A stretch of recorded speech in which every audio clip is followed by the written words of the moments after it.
É uma tarefa difícil dar seguimento, mas vamos ver. Eu sempre gosto de começar pedindo algumas coisas. Então eu vou começar pedindo duas coisas. Eu quero pedir que vocês não acreditem em uma palavra do que eu disser aqui. Esse é o primeiro pedido, e é sério. Por favor, não acreditem em uma palavra do que eu disser aqui, porque a crença simples ela é um pouco perigosa. Confirmem. Se vocês acharem que tem algum sentido o que eu disser aqui, confirmem. Coloquem em prática e vejam o que acontece. Segundo pedido, não duvidem de nada do que eu disser aqui. Aquilo que eu lhes disser não é baseado em nada que eu aprendi teoricamente. É baseado na minha própria experiência pessoal e é baseado na experiência de muitas pessoas, milhões de pessoas, na verdade, que eu nunca tive contato, mas que estão, de alguma forma, aplicando na sua vida cotidiana algumas providências, algumas normas do viver simples. Então, simplificar. Esse é o convite, esse é o tema do nosso encontro. O que eu posso começar lhes dizendo? Em primeiro lugar, lhes dizendo que nós devemos desfazer um equívoco muito grave que normalmente se faz em relação à simplicidade. A simplicidade, de modo algum, é o oposto da complexidade. A simplicidade é prima, eu diria que é irmã da complexidade. Pelo simples fato de a complexidade, ela é uma característica inerente da nossa vida, da natureza do próprio fenômeno chamado vida. Pela experiência, e com um grande amigo eu aprendi que a simplicidade ela é o antídoto, o oposto e o antídoto da complicação. São coisas diferentes. E esse amigo me ensinou que nós, seres humanos, normalmente sofremos de uma síndrome. E essa síndrome ela é progressiva, ela é contagiosa e hoje no mundo ela é endêmica. Assim. Guardem esse nome, essa síndrome se chama a compliquite complicosa. A compliquite complicosa é terrível. Ela está na raiz assim, da vida humana moderna e ela trata-se de sempre buscar algo difícil e complicado. As coisas têm que ser difíceis, as coisas têm que ser complicadas. Ora, o que nós descobrimos quando nós começamos a ver de uma forma mais simples, quando nós começamos a aceitar a complexidade da vida, quando nós não tentamos controlar a vida como fenômeno, é que a vida é uma coisa maravilhosa. E ela se baseia em ter mais. A vida, quando nós vivemos de uma forma simples, ela nos oferece mais. Ela nos oferece mais saúde, em primeiro lugar. Ela nos oferece mais liberdade de opção. Mas, principalmente, uma vida simples nos oferece mais sentido. Hoje, nesse planeta, quase 1 bilhão de pessoas passam fome, fome de alimento, bem entendido. No entanto, quase o dobro disso passa fome de sentido. Quase 2 bilhões de pessoas hoje têm dificuldades em encontrar um sentido para viver. Em encontrar o que aqui eu vi muito, e no Brasil eu sempre vejo, alegria por simplesmente estar vivo. Os problemas sempre vão existir, as dificuldades, as circunstâncias adversas, os conflitos, eles fazem parte da nossa vida. Então, preparem-se. Se vocês optarem por um viver simples, vocês vão ter mais da vida, em vários níveis, mas naqueles níveis que não podem ser medidos em termos de valor. Hoje já se falou aqui em termos de que as coisas têm um preço. Isso é lamentável, porque tudo aquilo que realmente importa na vida não tem preço, tem valor, e é bem diferente. Nesse modelo que eu aprendi, nós vamos tratar a vida em termos de algumas áreas de ação humana. Então, vamos ver se essa tecnologia funciona, que às vezes... Ok. Então, primeira coisa, nós temos a separação do equívoco. Vamos eliminar esse equívoco que fala de simplicidade e complexidade como irmãs. Nesse modelo, que é apenas um modelo, por favor, abandonem se ele não servir, mas nós vamos olhar algumas áreas da ação humana de modo a efetivamente começar, não daqui a 1 ano, não daqui a 10 anos, quando eu me aposentar, vamos tirar o sei e o quando da necessidade de simplificar a nossa vida e a nossa sociedade. Nós vamos começar abordando a questão da ação humana no campo da energia. Onde? Na única parte do mundo que você pode transformar, que eu posso transformar. Eu mesmo. Então, eu vou começar pelo fenômeno mais importante em relação à manutenção da energia do ser humano nesse planeta, que se trata de respirar conscientemente.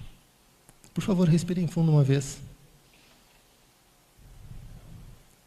Muito obrigado. Normalmente produz milagres, especialmente se a gente está sob pressão emocional. E esse é o primeiro nível, mas nós esquecemos disso. Gandhi nos alertava: nós não devemos confundir aquilo que é natural com aquilo que se torna habitual. Esse equívoco também é grave. Muitas vezes o hábito passa a ser considerado como algo natural, e nós passamos pela vida apressados, como que querendo chegar muito rápido e cada vez mais longe, mas esquecemos de definir o destino. Como foi dito, eu sou um monge ordenado no budismo japonês, no Zen. O Zen muitas vezes ensina por histórias, e tem uma que eu adoro, tem várias, mas essa acho que vocês vão gostar. Tem uma pessoa parada na beira de uma estrada e vem um cavalo, a galope, pocotó, pocotó, pocotó, pocotó. Aí a pessoa olha e diz: ah, é meu amigo. E aí quando esse cavalo chega mais perto, ele pergunta: fulano, para onde você vai? E o do cavalo responde: não sei, pergunte para o cavalo. É mais ou menos isso o que a nossa cultura normalmente vem fazendo, e eu também, né, em relação à nossa vida cotidiana. Nós delegamos o poder da nossa vida a algo que não está no nosso controle. Isso gera um medo existencial. Então, quando nós falamos de energia, a primeira coisa, nós precisamos reaprender a respirar conscientemente. Segunda coisa, nós precisamos nos nutrir da forma adequada. E isso, naturalmente, envolve a alimentação. Regra geral, coma menos. Qualquer que seja a sua dieta, diminua a ingesta. Isso vai beneficiar a você mesmo, ao planeta como um todo e o seu bolso. Mas quando eu falo comer menos, isso não se refere apenas ao alimento físico. Isso se refere também a outros níveis de alimentação. Por exemplo, informação. Hoje nós vivemos num estado que um pensador americano já qualificou como obesidade mental. São tantas as informações, o volume é tamanho que é impossível digerir. E a vida se torna muito complicada.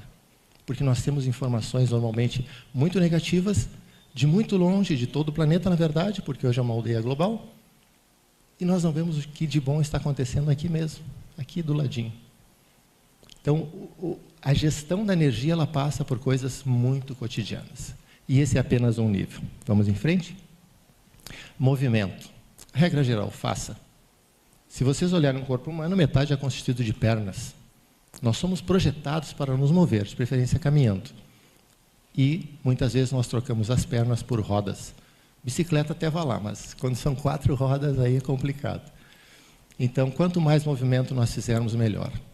E o outro lado? O outro lado é muito importante. Então, aqui, só tem uma forma de vocês confirmarem, minimamente, que eu tenho razão do que eu estou falando. Vamos fazer uma coisa absolutamente inútil. Eu vou pedir para vocês ficarem 30 segundos sem fazer nada. Apenas prestando atenção na respiração, como eu falei antes. Pode ser? Coloquem-se confortáveis e vamos fazer uma coisa bem inútil, absolutamente inútil. E aí depois vocês me dizem, ou não, como se sentem. Muito bem. Nada a fazer.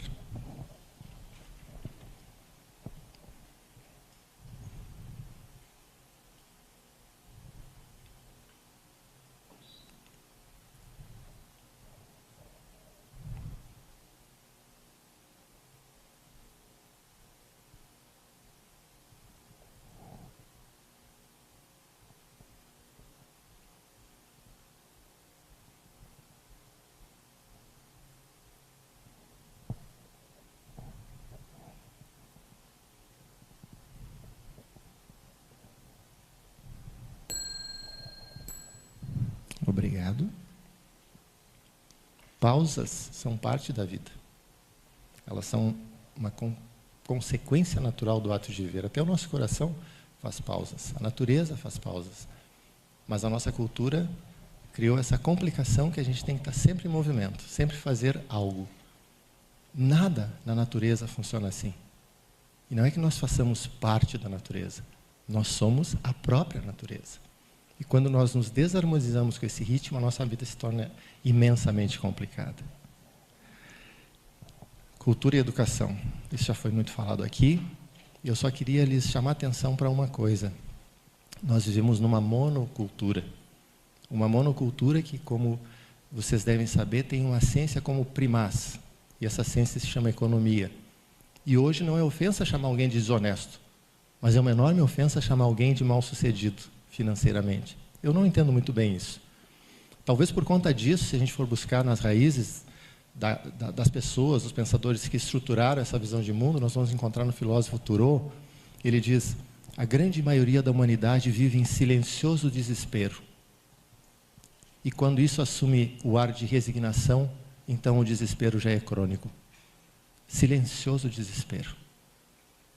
Essa cultura que faz com que seres humanos acreditem que não nasceram para ser felizes, que nasceram para produzir mais, para ter mais e para viver cada vez menos, eu acho que é uma cultura que merece ser questionada. E, naturalmente, um dos fenômenos que nutre essa cultura é o processo chamado educação. E, nesse sentido, eu acho que se criou um enorme prejuízo quando se delegou apenas às escolas e a todas as instituições de ensino o fenômeno da educação. Eu, felizmente, sou de uma época e de um meio onde a educação começava e passava a vida inteira pela comunidade. E se assim não voltar a ser, não há sistema educacional que funcione nesse mundo. Nós precisamos resgatar o poder educador da comunidade, das comunidades, todas elas. O que é isso, por falar em cultura? A maioria das pessoas vai dizer que é um cubo. Tenho uma má notícia para vocês. É apenas tinta sobre papel que foi fotografado. Mas se a pessoa disser que não é um cubo, também está errado.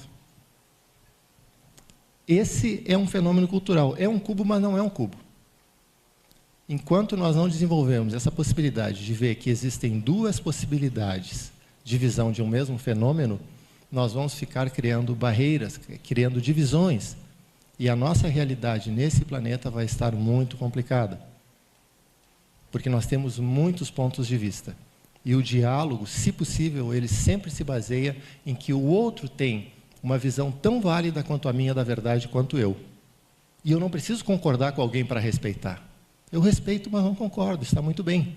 Na medida em que nós buscamos um ponto de concordância, aí nós podemos progredir para que a vida como um todo se torne mais simples e a vida em sociedade especialmente.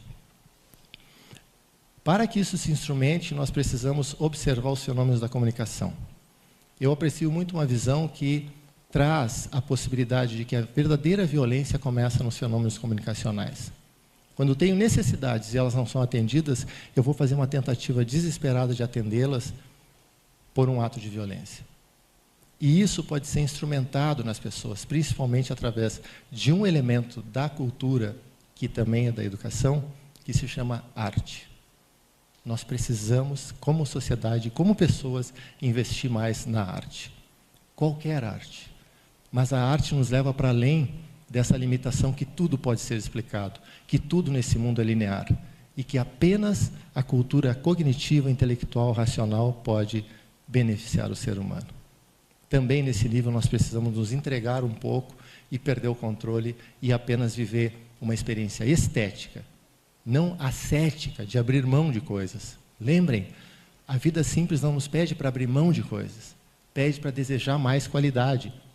Claro, normalmente em detrimento da quantidade de coisas, da quantidade de experiências, da quantidade de tudo. Mas, como eu disse, não acreditem nem duvidem. Confirmem. Procurem fazer um dia, numa área dessas, a opção por mais qualidade e vejam o que acontece. Finalmente, uma área que normalmente é interessante para todo mundo, que são as relações interpessoais. Na visão que eu aprendo, que eu aprendi, que eu procuro partilhar com as pessoas, é impossível melhorar uma relação, qualquer que seja ela, com qualquer ser, simplificá-la, se nós não entendemos que nós fazemos parte dela. E o que normalmente nós fazemos é que nós apontamos para a outra parte e dizemos, aí está a solução, você tem que melhorar. É impossível. As relações, elas surgem de forma simultânea e interdependente. Na medida em que nós assumimos essa responsabilidade, nós podemos, numa relação com uma outra pessoa, ou da humanidade como um todo, entre si com esse planeta, nós podemos tirar um dos grandes obstáculos para uma vida mais simples, que se chama culpa, e assumir aquilo que pode nos ajudar, que é uma responsabilidade universal dos seres humanos pela sua ação nesse planeta como uma espécie que se diz evoluída e racional. Essa é uma responsabilidade que nós não podemos mais abrir mão. E quanto antes a gente fizer, os primeiros beneficiados seremos nós, seres humanos. Esse é o último slide, mas eu ainda queria lhes dizer algumas coisas. A primeira delas é que, recentemente, eu recebi um grande presente. Eu fui ambientalista por muitos anos, E, dentro dessa ideia, eu passei a apreciar esse conceito de massa crítica, que eu acredito que vocês conheçam, de formar um número de pessoas que faça a diferença. E isso é muito importante.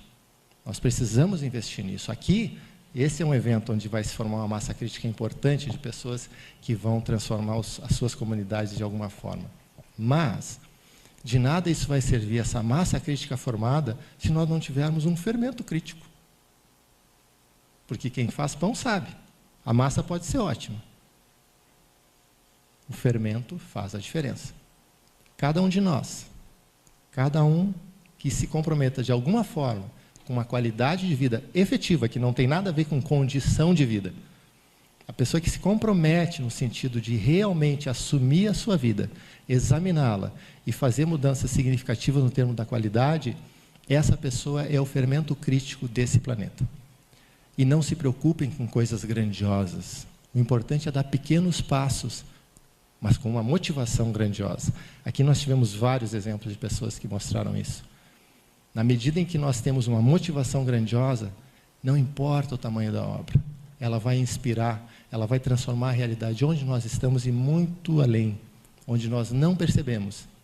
Porque hoje a moderna biologia já fala desses campos mórficos que de alguma forma são sensibilizados pelo ato de cada elemento de uma espécie. Nós não precisamos de nenhum misticismo para transformar a realidade. Nós não precisamos de heróis ou heroínas. Nós precisamos de seres realmente humanos. E quando as respostas me faltam, eu sempre apelo para uma área que nunca falha, a poesia. Hoje eu tive o mérito de conhecer Salvador, eu não conhecia, estou encantado com essa cidade, lamento não poder ficar muito tempo. E hoje eu acordei e estava chovendo. Aí eu lembrei das palavras de um grande professor do Zen, ele é vietnamita, e ele ensina por poemas. Então eu quero deixar esse poema porque um dos convites, um dos desafios que nos foi feito aqui como palestrantes, é que a gente jogasse sementes. E esse poema fala disso. Hoje estava chovendo, sementes, eu digo, esse é um bom momento para falar disso. E o poema diz assim: a suave chuva da primavera permeia o solo da minha alma. A semente, há muito tempo enterrada, apenas sorri. Boa caminhada, bom plantio e boa colheita para todos nós. Muito obrigado.